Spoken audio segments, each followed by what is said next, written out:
Imagine standing on a windswept beach where the Atlantic Ocean crashes against a coastline that would witness the birth of a nation, where the first permanent English settlement in the Americas would cling to survival through starvation, disease, and war.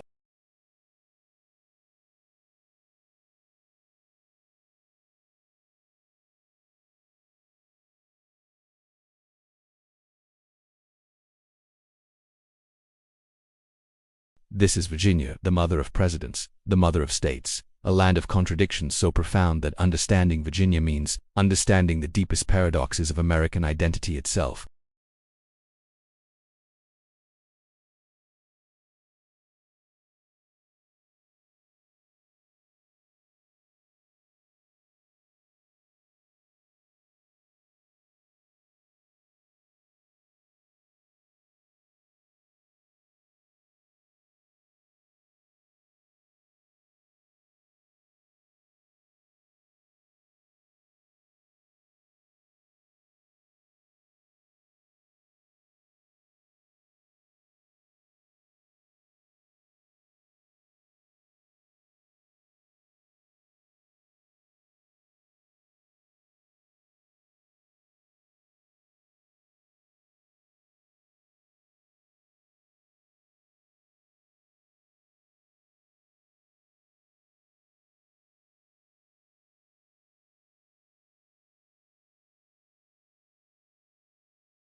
But Virginia's indigenous peoples developed their own distinct cultures, shaped by the region's geography: the Tidewater coastal plain, the Piedmont rolling hills, the Blue Ridge Mountains, and the Shenandoah Valley beyond. By 1600, when English explorers first arrived, Virginia was home to approximately 15,000 indigenous people organized into three major language groups.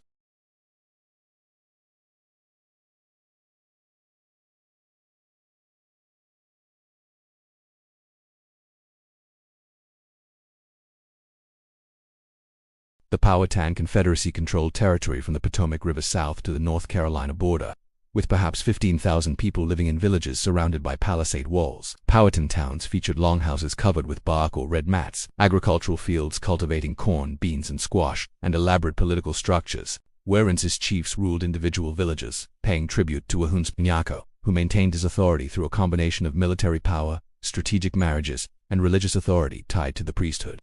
The Powhatan economy was based on agriculture supplemented by hunting, fishing, and gathering. Women cultivated crops and gathered wild plants. Men hunted deer, turkey, and waterfowl, and fished in rivers teeming with sturgeon, shad, and oysters. The Chesapeake Bay and its tributaries were among the richest ecosystems in North America, oyster beds so vast that colonial accounts describe reefs breaking the water's surface. This abundance supported relatively dense populations and allowed time for political organization, religious ceremonies, and artistic production. In the Piedmont Mountains, Siouan-speaking peoples, the Monacan, Manahoac, and others lived in smaller, more dispersed settlements, practicing a mix of agriculture and hunting. Relations between Tidewater Algonquians and interior Siouans were often hostile, with raids and territorial disputes common. By the time English colonists arrived, the Powhatan Confederacy was engaged in a generations-long conflict with the Monacan over control of the fall line, the geological boundary where rivers descend from the Piedmont to the coastal plain, creating waterfalls that marked natural trade and political boundaries. The English had attempted colonization before and failed catastrophically. The Roanoke colony, established on an island off present-day North Carolina in 1587, vanished without trace, the lost colony whose fate remains one of American history's enduring mysteries. When the Virginia Company of London received a charter from King James I in 1606 to establish a colony in Virginia, named for Elizabeth I, the Virgin Queen, investors hoped for gold, a passage to the Pacific, and profitable trade. What they got was near 3 ships: Susan, Constant, Godspeed, and Discovery, carrying 104 men and boys, departed England in December 1606. After 4 months at sea, they entered Chesapeake Bay in April 1607. They sailed up a river they named the James, searching for a defensible position far enough inland to avoid Spanish attack but accessible by ship. On May 14, 1607, they landed on a marshy peninsula and established Jamestown, the first permanent English settlement in North America. Everything went wrong almost immediately. The location was terrible, rolling, swampy, mosquito-infested with brackish water. The colonists were catastrophically unprepared, mostly gentlemen expecting to find gold and native servants to do manual labor, with too few farmers, carpenters, or laborers. They arrived too late to plant crops. The The local Pospahé people, part of the Powhatan Confederacy, were initially curious but quickly hostile after colonists stole food and cleared land without permission. Summer brought dysentery, typhoid, malaria. By September 1607, half the colonists were dead. Captain John Smith emerged as the colony's de facto leader through sheer force of personality. Smith, a professional soldier who had fought Turks in Hungary and been enslaved in Constantinople before escaping, was tough, pragmatic, and utterly He instituted the rule, "He who does not work shall not eat." Smith also initiated trade with the Powhatan, exchanging copper and iron tools for corn. During one trading expedition in December 1607, Smith was captured by Powhatan warriors. What happened next became one of American history's most famous and debated episodes. According to Smith's later accounts written years after the event, he was brought before Wahunsenaka laid across stones, and warriors raised clubs to execute him. Suddenly, Pocahontas Wahunsenaka's daughter, about 11 or 12 years old, threw herself over Smith, begging her father to spare him. Wahunsenaka relented, adopted Smith as a son, and released him. Modern historians debate whether this actually happened or whether Smith misunderstood a ritual adoption ceremony. Some suggest Smith embellished the story to enhance his legend. Whatever the truth, Smith's relationship with the Powhatan bought Jamestown time to survive, but barely. The winter of 1609 to 1610s, the starving time, nearly destroyed the colony. About 500 colonists were in Jamestown when winter began. By spring, only 60 survived. Colonists ate horses, dogs, cats, rats, snakes, and shoe leather. Archaeological evidence suggests some resorted to cannibalism. Bones of a 14-year-old girl show butchery marks consistent with consumption. The survivors were preparing to abandon Jamestown when new ships arrived with supplies and 300 new colonists. The colony endured, but just barely. Relations with the Powhatan deteriorated. Pocahontas, who had occasionally brought food to the starving colonists, was kidnapped by English colonists in 1613 and held hostage to pressure Wahunsenaka into peace. During her captivity, she converted to Christianity, took the name Rebecca, and married John Rolfe, a widowed tobacco planter. Their 1614 marriage brought a brief peace, the Peace of Pocahontas. In 1616, the Virginia Company took Pocahontas to England as living proof that Indians could be civilized and converted. She was presented to King James I, became a celebrity, and prepared to return to Virginia. But in March 1617, as her ship prepared to depart, she fell ill and died, probably of pneumonia or tuberculosis, at age 21 or 22. She's buried in Gravesend, England, far from her homeland.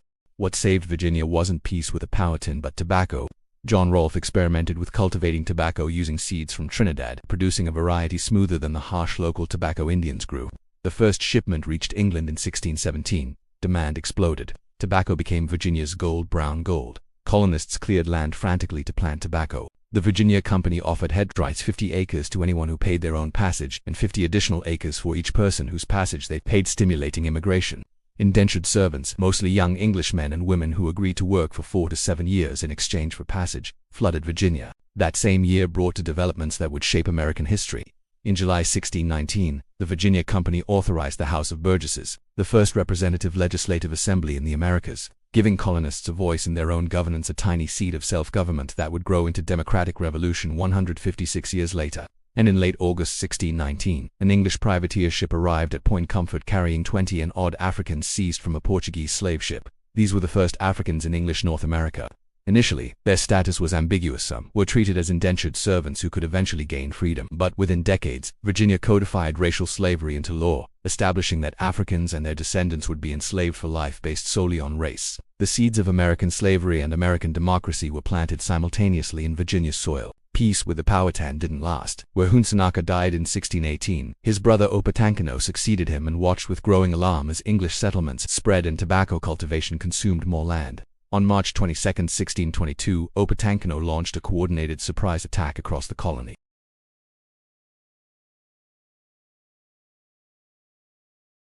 Jamestown survived only because a converted Indian warned colonists the night before. The English response was total war. They burned Powhatan villages, destroyed crops, and killed indiscriminately. A 1623 peace conference ended with English colonists poisoning 200 Powhatan leaders and shooting survivors.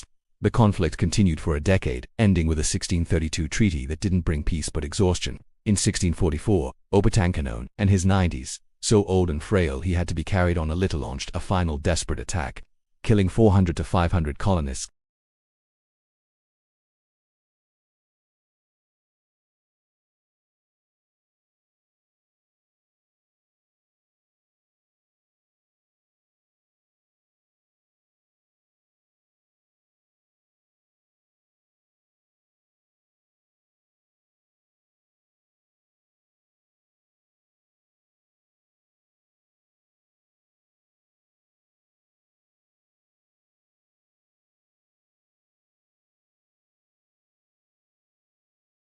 Bacon's rebellion in 1676 lit the fuse. Nathaniel Bacon, a wealthy young planter, rallied frontier settlers angry at Governor William Berkeley's policies.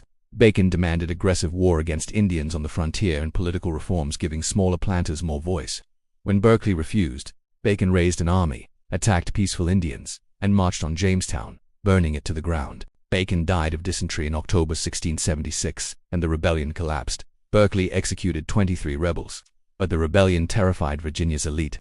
An alliance of poor whites and enslaved blacks was the nightmare scenario for wealthy planters. The solution was racial slavery. Virginia systematically codified slavery between 1660 and 1705, making slavery hereditary and based on race. The 1705 Virginia Slave Code defined all Africans and their descendants as property, prohibited them from owning weapons or property, banned interracial marriage, and established that killing a slave during punishment wasn't murder. Simultaneously, Virginia granted poor whites social and legal privileges over all blacks. Poor whites might be exploited, but they could never be enslaved, and they enjoyed legal rights denied to free blacks. This racial hierarchy divided the working class, preventing alliances like Bacon's rebellion. It was a deliberate strategy, and it worked. Virginia became a slave society, not just a society with slaves, but a society whose economy, politics, and culture were organized around slavery. By 1700, Virginia was the most populous, wealthiest, and politically important English colony in North America, with about 58,000 people, including approximately 16,000 enslaved Africans. Tobacco dominated the economy. Wealthy planters, the Lees, Carters, Byrds, Randolphs, Washingtons built plantation estates along tidal rivers, each a self-contained economic and social world. Enslaved people cleared land, planted tobacco, tended crops, and performed every task necessary to maintain plantations. They were bought and sold like livestock, families separated without regard to human bonds, subjected to whipping, branding, and execution for resistance. Yet enslaved Virginians created communities, maintained African cultural practices where possible, adapted Christianity to their own purposes, and resisted in ways large and small, breaking tools, working slowly, running away, and occasionally rising in rebellion. The constant fear of slave revolt haunted white Virginians. Every rumor of conspiracy triggered brutal repression. The 18th century brought the Great Awakening, evangelical religious revivals that swept the colonies. Baptists and Methodists preached spiritual equality, attracting enslaved and free black converts alongside poor whites. Some early evangelicals criticized slavery, but economic and social pressure silenced most abolition talk. By the Revolution, Virginia's evangelical churches had accommodated themselves to slavery. The French and Indian War 1754-1763 brought a young Virginia officer named George Washington to prominence. Washington's bungled attack on a French outpost at Fort Necessity in 1754 helped trigger a global conflict. During the war, Washington learned military leadership, frontier survival, and the complexities of colonial politics. The war's end brought British victory and massive debt. Britain's attempts to make colonies pay for their own defense through taxes, the Sugar Act, Stamp Act, Townshend Act, ignited colonial resistance. Virginia's planter elite led opposition to British taxation. Patrick Henry's fiery 1765 speech against the Stamp Act, "Give me liberty or give me death," became a rallying cry.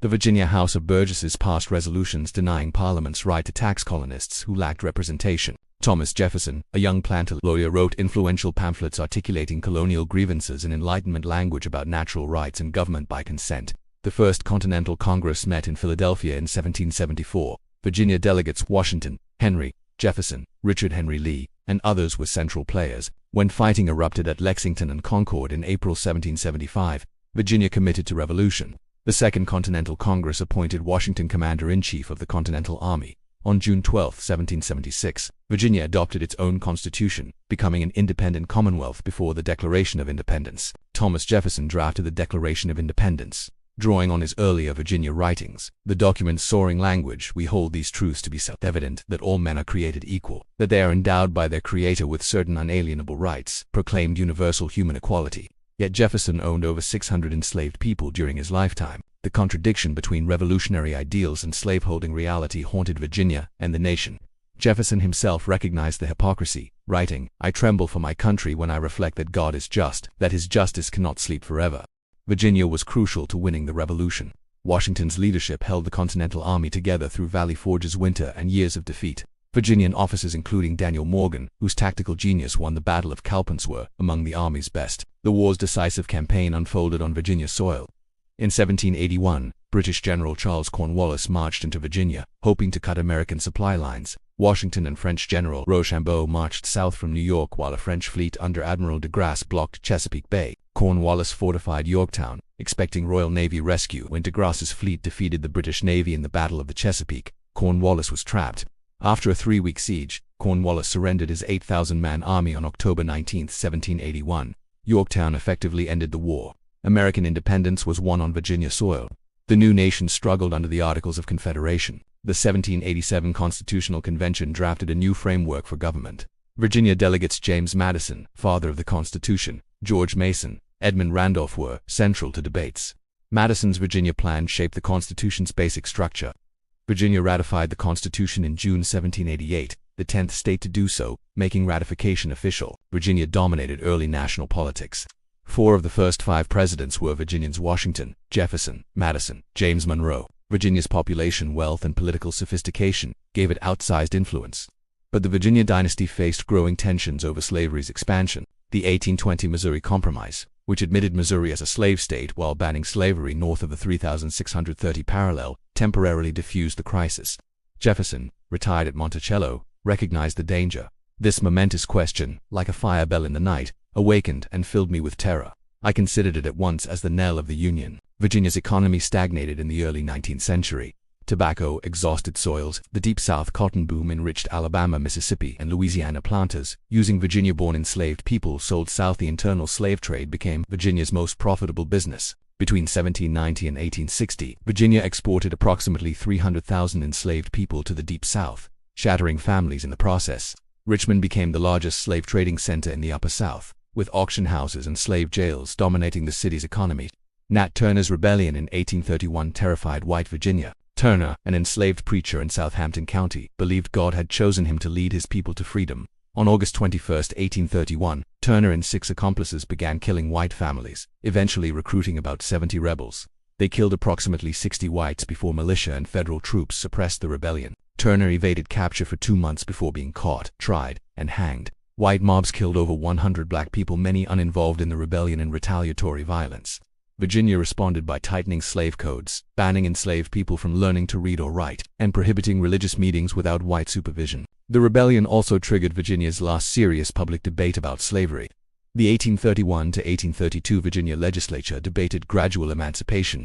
Western Virginia delegates, representing regions with few slaves, supported it. Tidewater and Piedmont delegates, whose wealth depended on slavery, opposed it. The pro-slavery side won, and Virginia committed itself to slavery's perpetuation. The window for peaceful abolition closed. By 1860, Virginia's 1.6 million people included over 490,000 enslaved people, nearly 1/3 of the population. When Abraham Lincoln won the presidency in November 1860 without a single Southern electoral vote, Deep South states seceded immediately.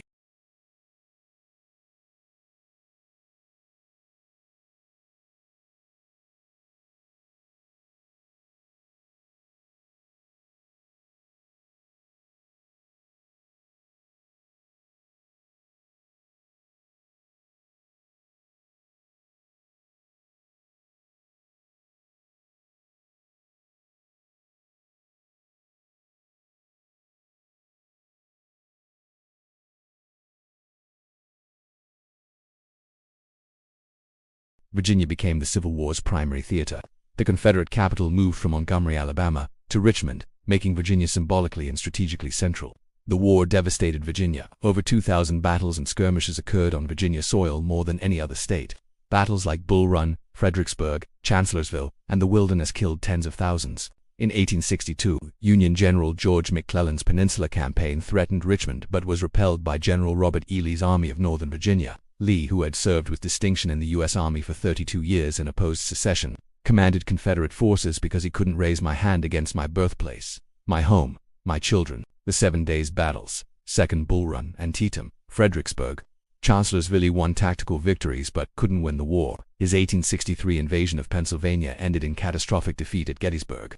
By 1864, Union General Ulysses S. Grant, commanding all Union armies, hammered Lee relentlessly in the Overland Campaign, a series of brutal battles. Wilderness, Spotsylvania, Cold Harbor that killed 55,000 Union soldiers but destroyed Lee's army through attrition. Grant besieged Petersburg, cutting Richmond's supply lines. On April 2, 1865, Lee abandoned Petersburg and Richmond. Jefferson Davis and the Confederate government fled. On April 9, 1865, at Appomattox Courthouse, Lee surrendered to Grant, effectively ending the Civil War. Virginia was ruined. Cities were burned, farms destroyed, railroads torn up, economy shattered. Over 30,000 Virginia soldiers died, proportionally the highest death toll of any state. Thousands more were maimed. The enslaved population was free but faced an uncertain future without land, education, or resources. Reconstruction brought radical change. The 14th and 15th Amendments granted citizenship and voting rights regardless of race. Black Virginians registered to vote, elected representatives to state and federal offices, established schools and churches, and participated in political life. The Freedmen's Bureau provided education, medical care, and legal assistance. By 1870, Virginia had over 100,000 black children in schools, more than had ever been educated during slavery. But white Virginians resisted. The Ku Klux Klan and similar organizations terrorized black communities, burning schools, murdering black leaders, and preventing black voting through violence and intimidation. When federal troops withdrew in 1877, ending Reconstruction, white Democrats calling themselves Redeemers seized control. The 1902 Virginia Constitution effectively disenfranchised black voters through poll taxes, literacy tests, and understanding clauses that gave registrars arbitrary power to reject black applicants. Black voter registration plummeted from over 147,000 in 1900 to barely 21,000 by 1905. Virginia imposed rigid segregation, separate schools, separate transportation, separate everything, enforced by law and violence. This system of apartheid lasted until the 1960s. The late 19th century brought industrialization. Richmond became a manufacturing center, tobacco processing, ironworks, flour mills. Norfolk emerged as a major port. Coal mining in southwest Virginia employed thousands, but Virginia remained poorer than northern industrial states, and most Virginians, especially African Americans, lived in poverty. World War I brought military bases and economic stimulus. Hampton Roads became a major embarkation port. After the war, Virginia remained predominantly rural and agricultural, but slowly modernizing. The Great Depression devastated Virginia's farmers and industrial workers. New Deal programs, the Civilian Conservation Corps, Works Progress Administration, and rural electrification provided relief and modernized infrastructure. World War II transformed Virginia. Military bases proliferated: Fort Lee, Fort Eustis, Quantico Marine Base, Naval Station Norfolk, Langley Air Force Base. The Pentagon, built 1941 to 1943 in Arlington as the War Department's headquarters, the world's largest office building. Defense spending became Virginia's economic engine. Norfolk became the world's largest naval base. Virginia's population grew from 2.6 million in 1940 to 3.3 million by 1950. Post-war Virginia remained segregated, but pressure for change mounted. In 1951, Barbara Johns, a 16-year-old student at Al Black Robert Russa Moton High School in Farmville, led a student strike protesting inadequate facilities. NAACP lawyers took the case, combining it with 4 other cases challenging school segregation. On May 17, 1954, in Brown v. Board of Education, the Supreme Court ruled school segregation unconstitutional. Virginia's response was massive resistance. Senator Harry F. Byrd Sr., who dominated Virginia politics for decades, declared resistance to integration. The Virginia legislature passed laws closing integrated schools and cutting funding to districts that integrated. In 1958, Governor J. Lindsay Almond closed schools in Front Royal, Charlottesville, and Norfolk rather than integrate them. Courts struck down these laws, forcing gradual integration, but Virginia resisted every step. The civil rights movement challenged Virginia's apartheid. Sit-ins at segregated lunch counters, freedom rides, voter registration drives. Activists faced violence, arrest, and intimidation. Progress came slowly, through court battles and federal pressure. The 1964 Civil Rights Act and 1965 Voting Rights Act finally dismantled legal segregation. Though economic inequality and discrimination persisted, Virginia's economy shifted from agriculture to services, defense, and technology. The Washington, D.C. suburbs, Arlington, Fairfax, Loudoun counties exploded with federal workers and contractors. Richmond diversified into finance and healthcare. Hampton Roads remained centered on the military and shipping. Northern Virginia became one of the wealthiest regions in America, while rural Virginia struggled with poverty and population loss. Virginia politics shifted from Democratic domination to Republican strength, then to purple state competitiveness. The state elected its first Republican governor since Reconstruction in 1970. Douglas Wilder, elected governor in 1990, became the first African American elected governor of any state since Reconstruction. By the 21st century, demographic change, urbanization, diversification, an influx of highly educated workers in Northern Virginia made Virginia competitive. The 2000s brought new controversies. The 2007 Virginia Tech shooting, when a student killed 32 people and wounded 17, remains the deadliest school shooting in U.S. history. The August 2017 Unite the Right rally in Charlottesville, where white supremacists protesting removal of Confederate monuments clashed with counter-protesters, resulted in one death when a white supremacist drove his car into a crowd. President Trump's response claiming very fine people on both sides sparked a national outrage. Today, Virginia is home to over 8.6 million people, more diverse than ever. With growing Latino, Asian American and African immigrant populations, Northern Virginia is economically and culturally distinct from the rest of the state. Wealthy, diverse, liberal, rural. Rural Virginia remains conservative, struggling economically as manufacturing and coal mining decline. Richmond, once the Confederate capital, elected its first black mayor in 1977 and has since removed most Confederate monuments. Virginia's economy is strong, driven by federal spending, defense contractors, technology companies, Amazon's HQ2 in Arlington, and prestigious universities, University of Virginia, William and Mary, Virginia Tech. Virginia faces challenges: income inequality between Northern Virginia and rural areas, aging infrastructure, climate change threatening coastal areas with rising seas and increased flooding, and ongoing debates about Confederate history and racial justice. But Virginia has always been a place of contradictions, birthplace of democracy and birthplace of American slavery, home to the nation's founders, and home to the Confederacy's capital, a state that has repeatedly been forced to confront its own mythology and reckon with uncomfortable truths, from Powhatan villages along tidal rivers to English colonists surviving starvation to tobacco plantations, built on enslaved labor to revolutionary firebrands proclaiming liberty while denying it to others, to Civil War battlefields soaked in blood, to massive resistance against integration, to modern debates about history and justice. Virginia's story is America's story in microcosm. Every American contradiction, every unfulfilled promise, every struggle between ideals and reality has played out on Virginia soil. The Old Dominion saga continues, shaped by millions whose daily choices, conflicts, and aspirations determine whether Virginia will finally reconcile its reverence for the past with justice in the present and hope for the future.